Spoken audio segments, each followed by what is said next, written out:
My dear brothers and sisters, friends and seekers of peace, have you ever held a handful of sand? The tighter you clutch it, the faster it slips through your fingers. But when you gently open your palm, the sand rests there, perfectly held by your hand. Our lives are very much like that sand. Our worries, our anxieties, our desperate need to control every outcome. That is the clenched fist. And trust in Allah, that is the open, relaxed palm. We live in a world that glorifies worry. It tells us that if we aren't stressed, we aren't trying hard enough. We lie awake at night, replaying conversations, fearing the future, trying to solve problems that haven't even happened yet. We carry the weight of the universe on our shoulders, forgetting that the universe already has a creator. The notion that worry is a form of diligence, a necessary tax we pay for being responsible, is one of the most pervasive and deceptive narratives of our time. We wear our anxieties like badges of honor, believing that the sheer mental energy we expend on fretting is proof that we care deeply, that we are thoroughly considering every angle, and that we are therefore in control. But this is a grand illusion, a mirage in the desert of our minds. Worry is not control.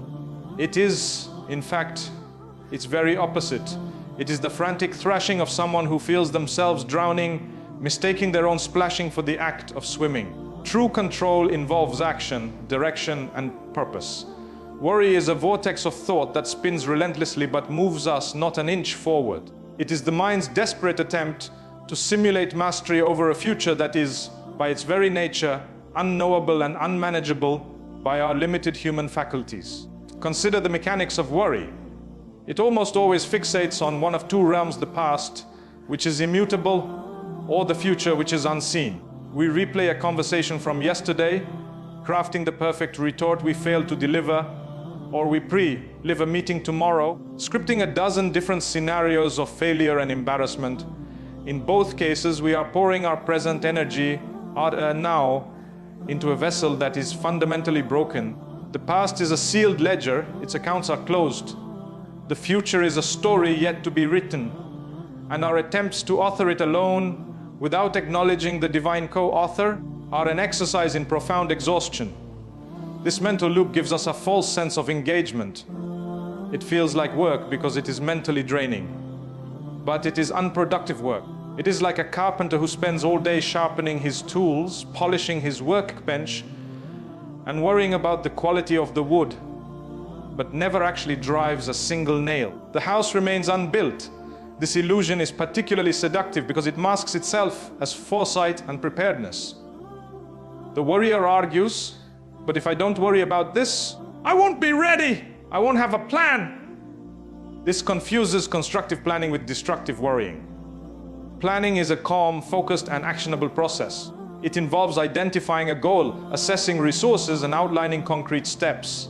It is done in a state of relative peace and concludes with a trust in the execution. Worrying, conversely, is an emotional, chaotic, and paralyzing state. It rarely produces a viable plan. Instead, it produces a cascade of what-ifs that lead not to solutions, but to deeper fear. Planning says, I will prepare for the exam by studying these chapters. Worrying says, what if I fail the exam? What if that failure means I never get a job? What if I end up destitute? One is a staircase, the other is a bottomless pit. When we operate under this illusion, we are essentially playing God in a realm that belongs exclusively to Allah. We are attempting to claim a sovereignty over time and consequence that was never granted to us. The Quran constantly reminds us of the limits of human knowledge and power. Us and with Him are the keys of the unseen. None knows them except Him. And He knows what is on the land and in the sea. Not a leaf falls but that He knows it, and no grain is there within the darknesses of the earth, and no moist or dry thing but that it is written in a clear record. Surah Al-An'am 6 and 59. This verse is a profound antidote to the poison of worry. It tells us that every single minute detail of creation, from the falling of a leaf to the state of a seed deep in the soil, is under the direct knowledge and authority of Allah. Our frantic worrying does not add a single leaf to a tree, nor prevent a single one from falling. It is an exhausting attempt to manage a universe that is already perfectly managed. The physical and spiritual toll of this illusion is immense. Chronic worry is the engine of stress, and stress is a known contributor to a host of physical ailments: high blood pressure, weakened immune systems, digestive issues, and heart disease. Spiritually, it is even more corrosive. Worry is the soil in which the seeds of doubt in Allah's decree, known as qadar, can grow. It whispers to our hearts that perhaps Allah is not aware of our struggle, or that He does not care, or that His plan is not sufficient. It erodes our iman, sever faith from the inside, replacing the sweet certainty of a tawakkul with the bitter acid of anxiety. We become like the person who hires a master architect to build their dream home, but then spends every day at the construction site, wringing their hands, questioning every brick laid, and trying to grab the blueprints from the architect's hands. We not only insult the architect, but we also rob ourselves of the peace that comes from trusting a perfect design. To break this illusion, we must perform a conscious act of cognitive and spiritual reframing. We must catch ourselves in the act of worrying and ask a simple, powerful question. Is this thought leading to a constructive action, or is it just a repetitive, fearful loop? If it is the latter, we must consciously hand that specific worry over to its rightful owner. This is where the practice of taslim, submission, becomes practical. It is the moment-by-moment decision to say, this particular outcome, this specific fear is not in my control. I have done what I can, and I now place it in the hands of the one whose control is absolute and whose wisdom is perfect. This is not a surrender of responsibility. It is a surrender of the illusion of ultimate control. It is the unclenching of the fist, allowing the sand to rest, and trusting that the same hand that holds the universe can certainly hold the granules of our personal concerns. When we do this, we are not giving up. We are growing up. We are stepping out of the cramped, self-made prison of worry and into the vast, liberating field of divine care, where the air is clean and the soul can finally breathe. The concept of trust in Allah, or of tawakkul, is often tragically misunderstood as a call to passivity, a quietist approach to life where one sits back with folded hands, expecting divine intervention to rain down from the heavens without any human effort. This caricature could not be further from the truth. In reality, if tawakkul is not the absence of action, it is the culmination of it. It is not a state of inertia, but a state of empowered surrender that comes after one has exhausted their God-given capacity for effort. It is the dynamic and spiritually intelligent process of distinguishing between what is your responsibility and what is Allah's. Your responsibility is the asbab, the means and causes, the outcome. The natija is solely in Allah's domain. To neglect the means is not trust, it is folly, a testing of Allah that is contrary to the very spirit of the Sunnah. The life of the Prophet Muhammad, peace be upon him, provides the most luminous examples of this active trust.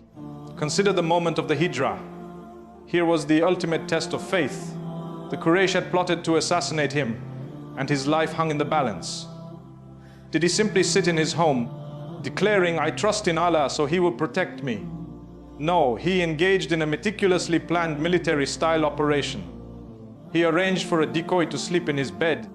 He slipped away under the cover of darkness. He hired the most skilled guide he could find, someone intimately acquainted with the desert terrain. He and Abu Bakr hid in the cave of Thor for 3 days, a strategic move to throw off the pursuers.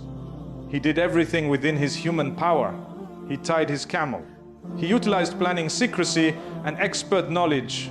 Only after all these tangible efforts were employed did he then turn to Abu Bakr, who was fearful as the search party stood at the mouth of their cave, and uttered those immortal words of trust, Iras.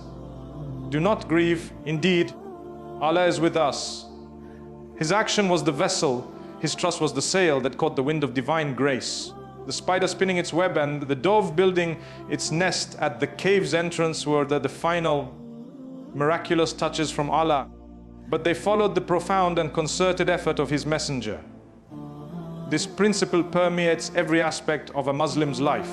The student who trusts in Allah for success in an exam does not do so by avoiding books and spending the night in frivolous entertainment. True tawakkul for that student means burning the midnight oil, creating detailed study plans, revising diligently, and seeking help from teachers. This is the tying of the camel. It is the physical and mental striving. Then, when the moment of the exam arrives and the pen is put to paper, tawakkul is the inner state that allows them to remain calm, to recall what they have studied, and to accept the result with contentment, knowing they have fulfilled their duty and the outcome is now with Allah. The anxiety that often cripples performance is precisely the residue of a trust not yet fully realized, a subconscious clinging to the illusion that the outcome was ever theirs to command.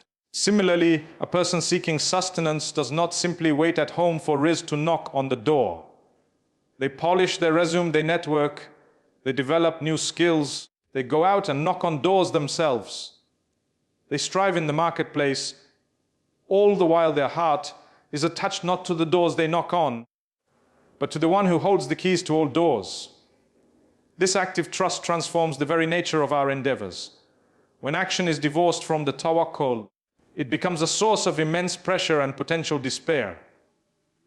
That the businessman whose heart is tied to the success of his deal will be crushed by its failure. The aspiring professional who sees their worth only in their career advancement lives on a razor's edge of anxiety. But when the same actions are performed with tawakkul, they become acts of worship done with excellence with kinayat, because we are fulfilling our duty to Allah, but performed with a heart that is light and free. The effort is the same, but the spiritual and psychological context is entirely different. You work not as a slave to the outcome, but as a servant of the one who controls the outcome. This is the profound liberation of what tawakkul. It allows you to engage with the world with full intensity and passion, yet remain detached from the emotional roller coaster of its results. You can pour your entire being into a project, and yet if it does not come to fruition, your core remains unshaken because your trust was never in the project, but in the planner. Ultimately, tawakkul is the bridge between human agency and divine decree. It is the acknowledgement that we are actors on a stage, and we must play our part to the very best of our ability, learning our lines and hitting our marks with sincerity and dedication. But it is also the profound understanding that we did not write the play, we do not direct it, and we certainly do not control the audience's reaction or the final curtain. The script, the stage, and the ultimate review are all in the hands of the divine playwright. Active trust, therefore, is the highest form of spiritual intelligence. It is knowing when to strive and when to surrender, when to grasp the means and when to release the end, when to exert your will and when to align your will with the one whose will is supreme.